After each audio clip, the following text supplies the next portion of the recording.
Oh, well, hello there, and welcome to another edition of Tasting History at the Shippensburg History Center. Today, we're going to talk a little bit about this. Now, what I have here is called a sea biscuit. However, during the American Civil War, the circular cracker here was known as Hard Tack, and it was basically a squared 3-inch by 3-inch piece of very hard bread. The history of hardtack goes all the way back to ancient Egypt, to the Roman army, throughout various battles and wars in Europe. In the 1700s, it comes over here. It serves part of the provincial forces until we declare our independence against England. And then we get to the American Civil War, as well as the Spanish-American War, and so on and so forth. This cracker here is basically 3 ingredients. It's flour, salt, and water.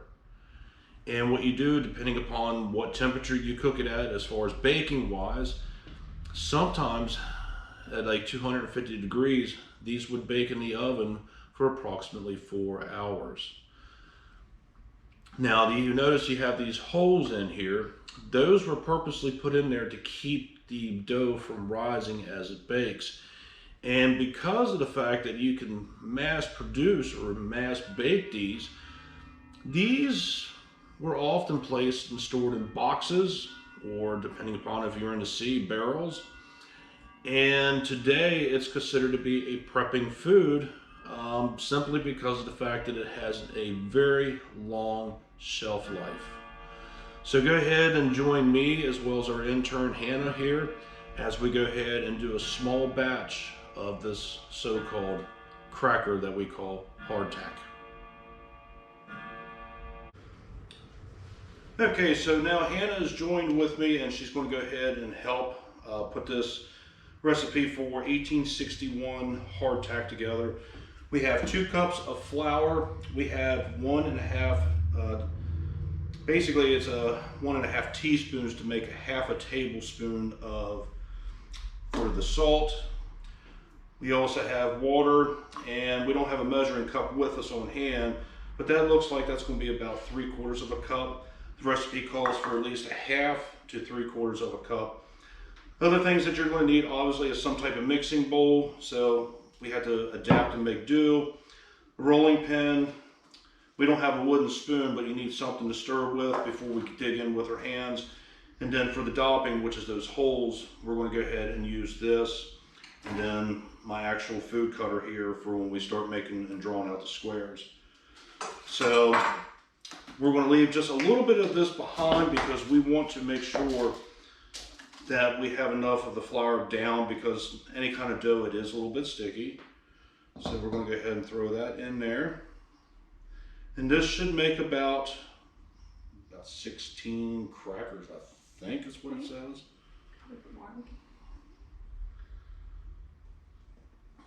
So we got that.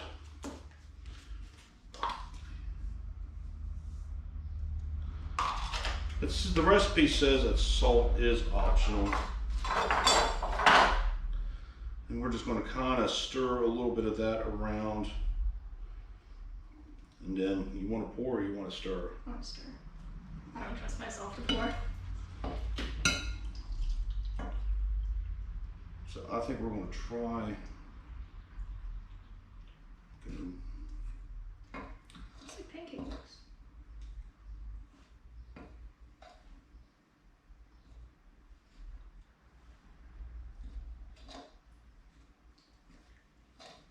The consistency of this, it should be kind of very sticky and kind of falling apart at the same time.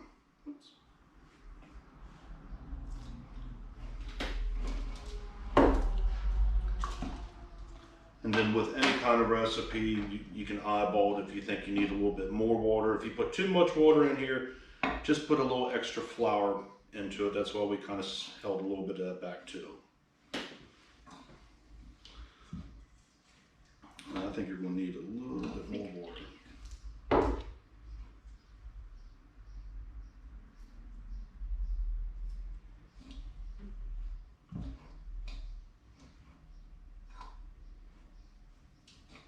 the spoon might be almost done.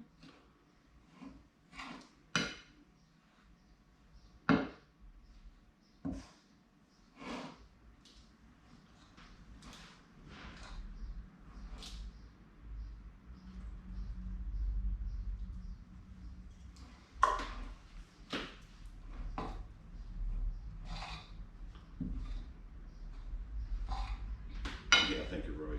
Yeah. I'm gonna have to resort to fingers. Mm-hmm.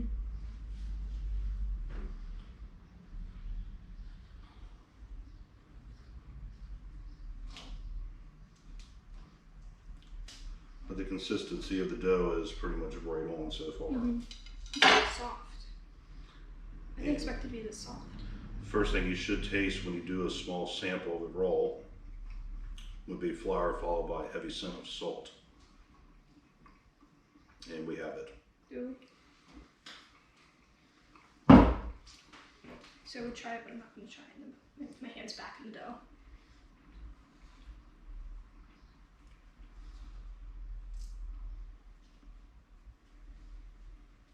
Now, like I said earlier, they would basically fill up a wooden crate full of these crackers, and then they would be distributed as rations to the soldiers on the front lines. The way soldiers would eat this, because it does get very hard, is you would go ahead and you can cook it up in the salt pork grease that's left behind in your pan to try to soften it up, or hot boiling coffee, and you would just dip it in there to soften the dough up a little bit until it's a little more edible.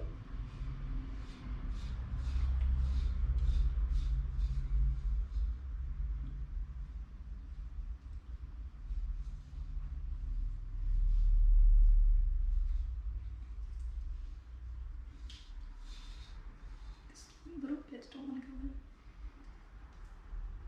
Okay, we might need just a touch more. Yeah. Not much. Try that. I think we I think might this is be good. good as it's going to get. Alright, so we remove that, and we're done with the spoon. Take a little bit of the flour.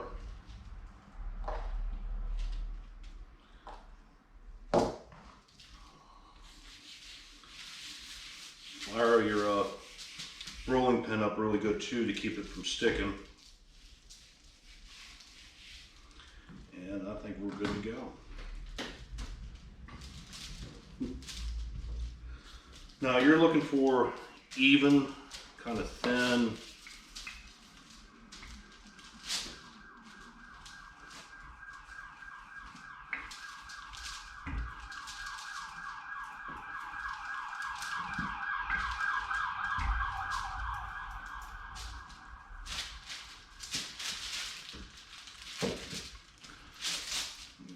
The last bit might have to go. I think you're right.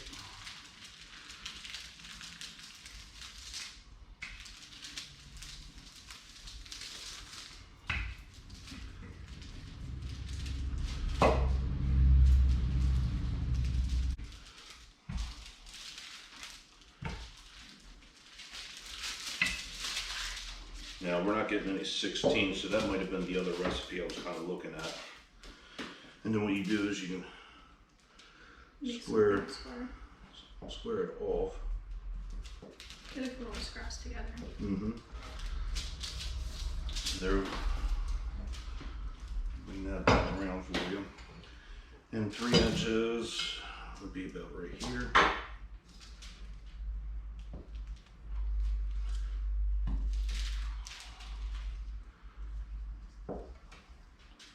We're gonna flour the baking tray first. Probably. With the baking tray, obviously you'll want some kind of lubrication. Unfortunately, we didn't have anything like that, so we're just going to put a little bit of flour on there and hope it doesn't stick. So there's 3 inches. I have the flour.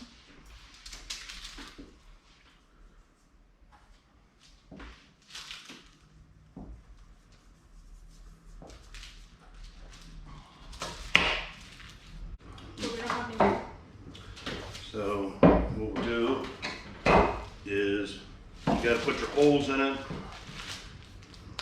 The holes or the dopping is what keeps it from rising like bread when you're cooking it or baking it.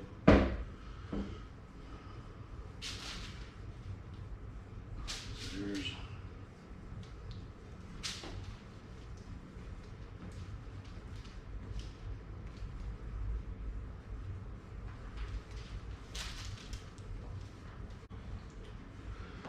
okay, so everything is prepped. Now we're ready for the oven.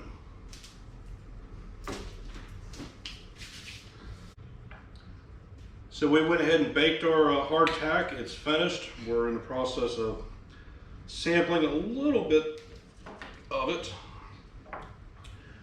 It's been out of the oven cooling, and as it does, it no longer has that chewy consistency. It's actually starting to harden.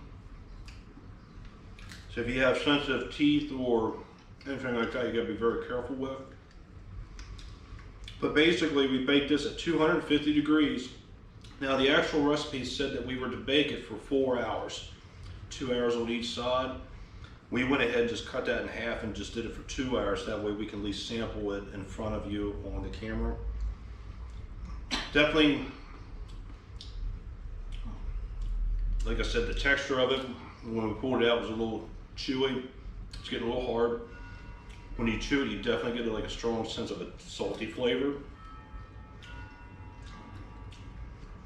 But yeah, It's not terrible. it's not.